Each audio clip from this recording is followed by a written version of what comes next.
Hello everybody. Welcome to Mamta Bedi classes. Today we will read a new poem, Cart Driver, and it is written by Padma Sachdeva. Okay, what poets say about the poem? The poem is about the love a mother has for her children. अब ये जो poem है ना, जिसको पद्मा सचदेव ने लिखा है, तो वो हमें बताती हैं एक मदर के लव के बारे में जो कि वो अपने बच्चों को करती है.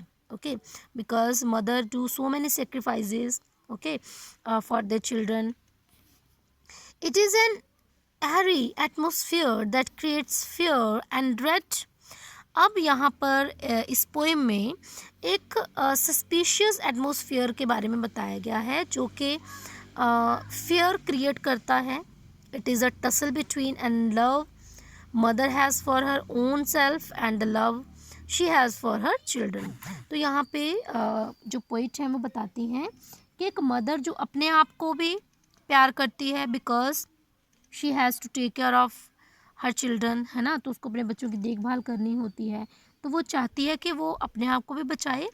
And then she has for her children, तो उसको अपने बच्चों को पालना है, उसको बच्चों के प्रति जो प्रेम है उसको इस पोएम में शो किया गया है. So we will read the poem and find out about what poet wants to say in this poem. Okay, we will read first stanza. In the fearful silence of the forest, I hear the sound of paws of a careful bulbul. Out in the night shaking the feathers on his head to find food for its 4 little ones hungry in the nest. अब poet कहती हैं कि fearful silence, जंगल की बात हो रही है, जंगल में एक फेयरफुल सन्नाटा छाया हुआ है. अब यहाँ पर पोइट कहती हैं कि आई हियर, मुझे सुनाई देता है the sound of pause. Pause होते हैं पंजे, है ना, जैसे बर्ड्स होते हैं ना, उनके जो क्लॉज होते हैं उनको पॉज भी बोला जाता है. तो यहाँ पर मैं सुन सकती हूँ पंजों की आवाज़ ऑफ अ केयरफुल बुलबुल, एक बुलबुल जो कि बहुत ज़्यादा केयरफुल है, सावधान है.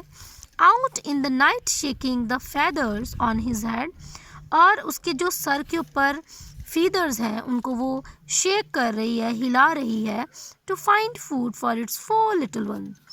4 little one means young ones, okay, children of bulbul. तो बुलबुल के बच्चों को बोला गया है लिटिल वंस, या you can say young ones. Okay, तो उसके 4 बच्चे हैं छोटे, उनके लिए वो फूड ढूंढ रही है. हंग्री इन द नेस्ट, जो कि अपने घोंसले में भूखे बैठे हैं. Then what happened? Moving slowly afraid its ear prick to pick some sound somewhere. अब धीरे धीरे से वो स्लोली मूव कर रही है, डरी हुई है, और its ear prick to pick, उसके कान जो है वो कुछ सुनने की कोशिश कर रहे हैं. साउंड समवेयर, कहीं से उसको आवाज़ आ रही है, और वो आवाज़ क्या है? With a grain in its beak it hastens to the nest. अब उसने अपनी चोंच में ग्रेन अनाज बोल सकते हो, अनाज के दाने पकड़े हुए हैं. And it hastens to the nest, और वो अपने नेस्ट की तरफ जल्दी जल्दी जाती है. Its twittering fledgling do not know the forest is in the throes of fear. अब ट्विटरिंग मीन्स बोल सकते हो आवाज़, चहचहाट, है ना. तो उसकी जो its twittering fledgling don't know the forest is in the throes of fear. They continue chirping. The bulbul trembles, moves with his head raised, alert, all ears. अब ट्विटरिंग होती है आवाज़, है ना, जो बर्ड्स क्रिएट करते हैं. तो उसका जो फ्लैजलिंग है उसके बच्चे आवाज़ कर रहे हैं, जो नहीं जानते कि the forest is in the throes of fear, के जंगल में किसी तरह का कोई खतरा है. दे कंटिन्यू चिरपिंग, वो लगातार चहचहा रहे हैं उसके जो यंग वंस हैं. द बुलबुल ट्रेम्बल्स, अब जो बुलबुल है वो डर जाती है. Moves with his head raised, और वो अपने हेड को रेज करती है. अलर्ट ऑल ईयर्स, और वो अपने कानों को अलर्ट करती है, वो कुछ सुनने की कोशिश करती है.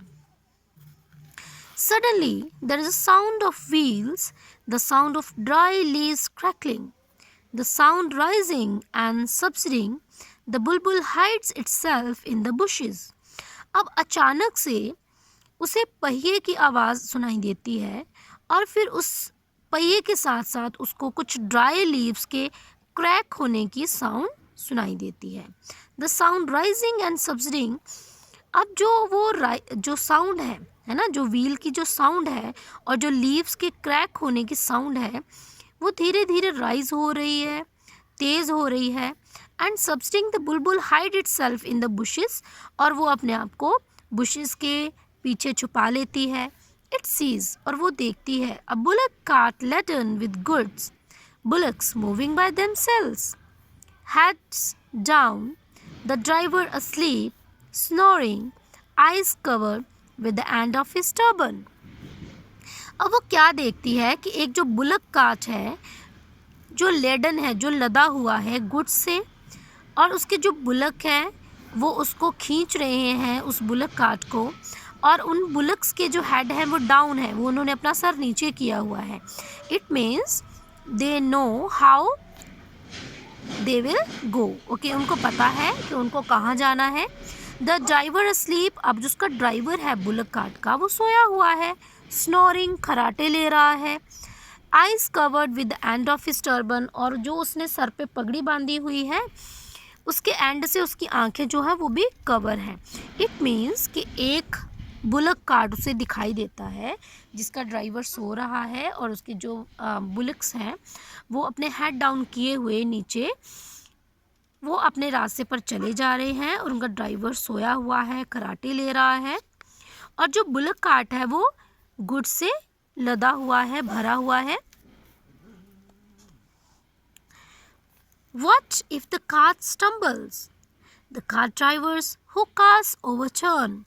The forest catches fire. It imagines the forest on fire, wishes to run towards its nest to save its young ones, but cannot lift its leg out of fear.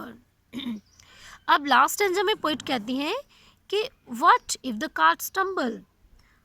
बुलबुल सोचती है कि क्या होगा अगर ये जो कार्ट है वो लड़खड़ा जाए, स्टम्बल हो जाए. द कार ड्राइवर हुक्काज ओवरटर्न. अब यहाँ पर एक वर्ड है हुक्का. हुक्का क्या है?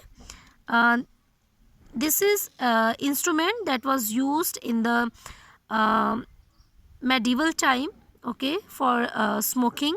ठीक है, तो हुक्का होता है, स्मोकिंग के लिए यूज़ करते थे. तो जो कार ड्राइवर है उसने हुक्का रखा हुआ है अपने बुलक कार्ट पे और खुद सोया हुआ है. अब जो बुलबुल है वो सोचती है कि अगर क्या हो कि ये जो बुलक कार्ट है अगर वो लड़खड़ा जाए और उसका जो हुक्का है वो ओवरटर्न हो जाए, वो गिर जाए नीचे. The forest catches fire. तो जंगल में तो आग लग जाएगी. It imagines the forest on fire. और बुलबुल को ऐसा लगता है कि जैसे जंगल में आग लगी हो.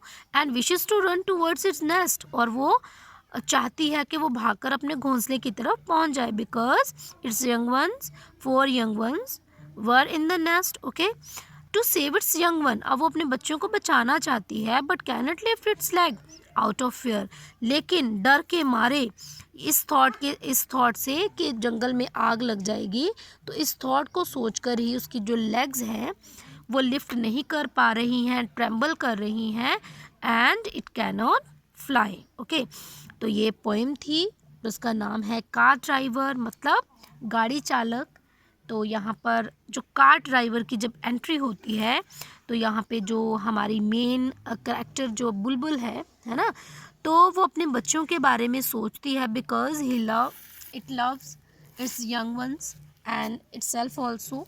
वो अपने आप से भी प्यार करती है और अपने बच्चों से भी. Because it has to take care of its children. उसे अपने बच्चों को टेक केयर करनी है, पालना है.